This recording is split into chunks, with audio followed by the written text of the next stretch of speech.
Hi guys, and welcome back to my channel. If you're new, welcome. My name's Abby. Thank you so much for clicking on today's video. So today I want to talk about some myths and misconceptions about hamsters. I have my laptop just here, so I'm going to be googling some different myths and misconceptions and then giving my opinion on the myths or trying to debunk some things, and we'll just see what comes up. So let's get right into the video.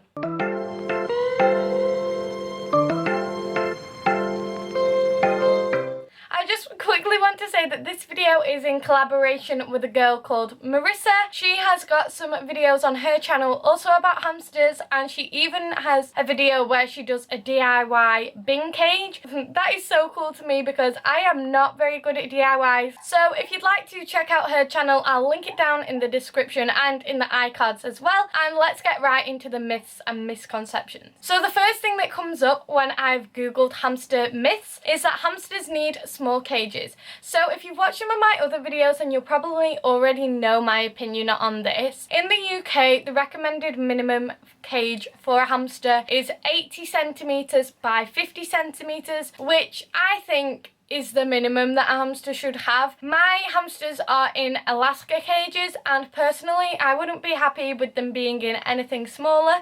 Hamsters are only small, but they are very active animals. They are foragers in the wild, so in the wild they will run 5 to 10 miles a night and around 5 miles per night in captivity. So although they are small, they do need a lot of space to run around, and also they do burrow, so it is important that the cage is big enough that you can put a deep layer of bedding so they can burrow underneath. I know that my girl Peachy, she absolutely loves to burrow and she sleeps in a little burrow every night, so it is important that I give her enough space to do that. The next myth that comes up is that hamsters are optimal first pet for children because they are easy to take care of. So hamsters being a good first pet for children, I kind of understand where people are coming from with this. I kind of think it depends on the hamster and on the child. I definitely don't recommend a child being solely responsible for a hamster.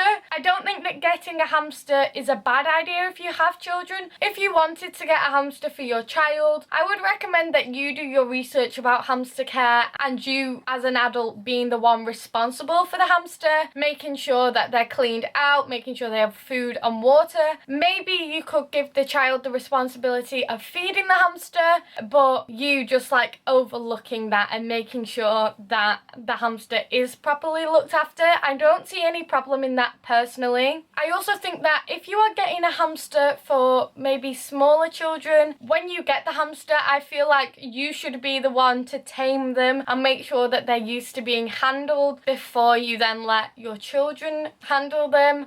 Or maybe you can hold them and then the child can stroke them with one finger, something like that. But if you did bring home a hamster and then straight away let the child play with them, the hamster's going to be scared and a child might not know how to handle them properly. So older children, you definitely can teach how to hold them properly, but a younger child coming in and grabbing them, that is going to scare the hamster. And if the hamster's scared, one of their only like defense mechanisms is biting, and obviously you don't want the hamster to bite the child. It's not good for the hamster to be scared, and it's not good for the child to be bitten. So I would recommend if you settle in the hamster and then have like supervised sessions of holding the hamster. My 2 hamsters now, I would have no problem with a child holding them under supervision because they are so tame, they are so calm, they really don't mind being handled at all because I've got them so used to it. So if you were to do that,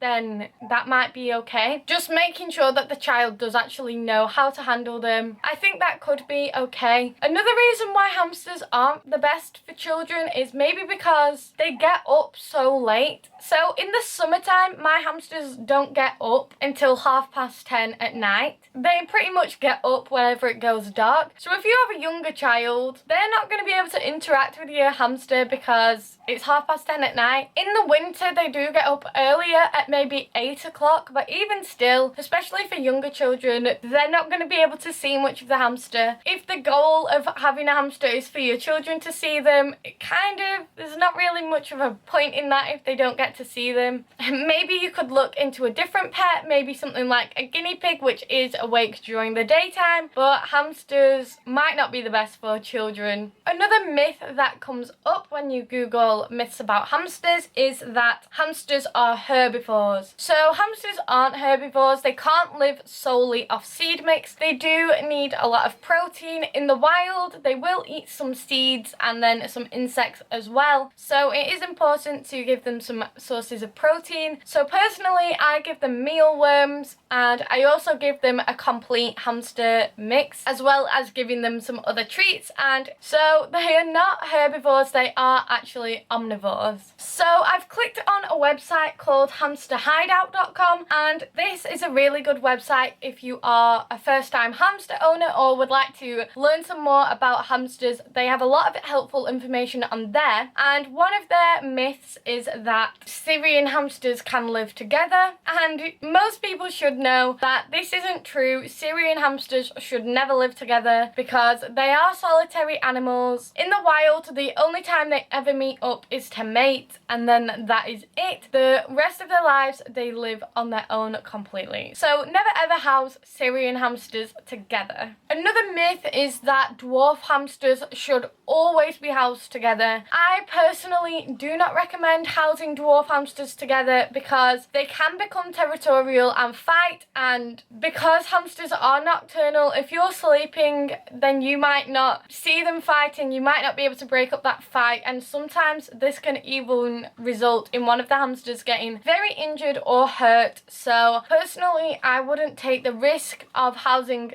dwarf hamsters together. Sometimes it can work out, but for me, I wouldn't want to take that risk because I don't know that I'll be able to see them and break up the situation. Also, there isn't always any warning signs, so you might see them before you go to bed completely fine and wake up in the morning with a very injured, hurt hamster. Another thing they've put on this website as a myth is that hamsters are a great cheap pet. I'm 50-50 on this because in day-to-day life, I do agree that hamsters are cheap to keep. The cage itself can be quite expensive, but buying the hamster, that's very cheap, or adopting the hamster can even be free compared to some other animals. The things that you need for them, like their bedding, their food, chew toys, things like that, you can get quite cheap, and you can also do like DIYs with like cardboard boxes, toilet roll tubes, things like that. Generally, day to day, I would say they are relatively cheap. The problem with this mindset is that hamsters need to go to the vets if they are unwell, just like any other animal. So those vet bills can be just as much as any other animal. So yes, hamsters are cheap on the day-to-day basis, but I would make sure that you have some savings put aside just in case your hamster does need to go to the vet. This is quite a depressing note to leave it on, so let's try and find something a bit more light-hearted. Okay, one myth is that hamsters smell. I definitely think hamsters can smell, but they don't have to. I don't think so. I have two female Syrian hamsters which are supposed to be the smelliest hamster, but my hamsters are litter trained. So I've got a sandbox in the corner of their cages and they go to the toilet there. That is their litter, and if you just change that every week to every 2 weeks, I don't notice my hamsters smelling. The only time that they do smell is if I ever leave it a little bit too long to clean this sand bath. That's it. They just don't smell if I keep on top of that. Another thing that I will add along with this is that if you are cleaning out the entirety of their cage every week, all of their bedding, they will get stressed out and they will try and scent mark, and that will make the cage smell. If your cage is big enough, your cage will last a month before it needs to be cleaned out. Maybe spot clean if there's any other soiled bedding. If you just take out half of the bedding and put in half fresh every month and spot clean in between, it should be completely fine and your hamster's cage shouldn't smell. So I hope you enjoyed this this video, and I hope that you enjoyed learning about some myths and some misconceptions about hamsters. And don't forget to check out Marissa's video. I will link it down below. Thank you so much for watching. Don't forget to like and subscribe down below, and I'll see you in another video soon. Bye!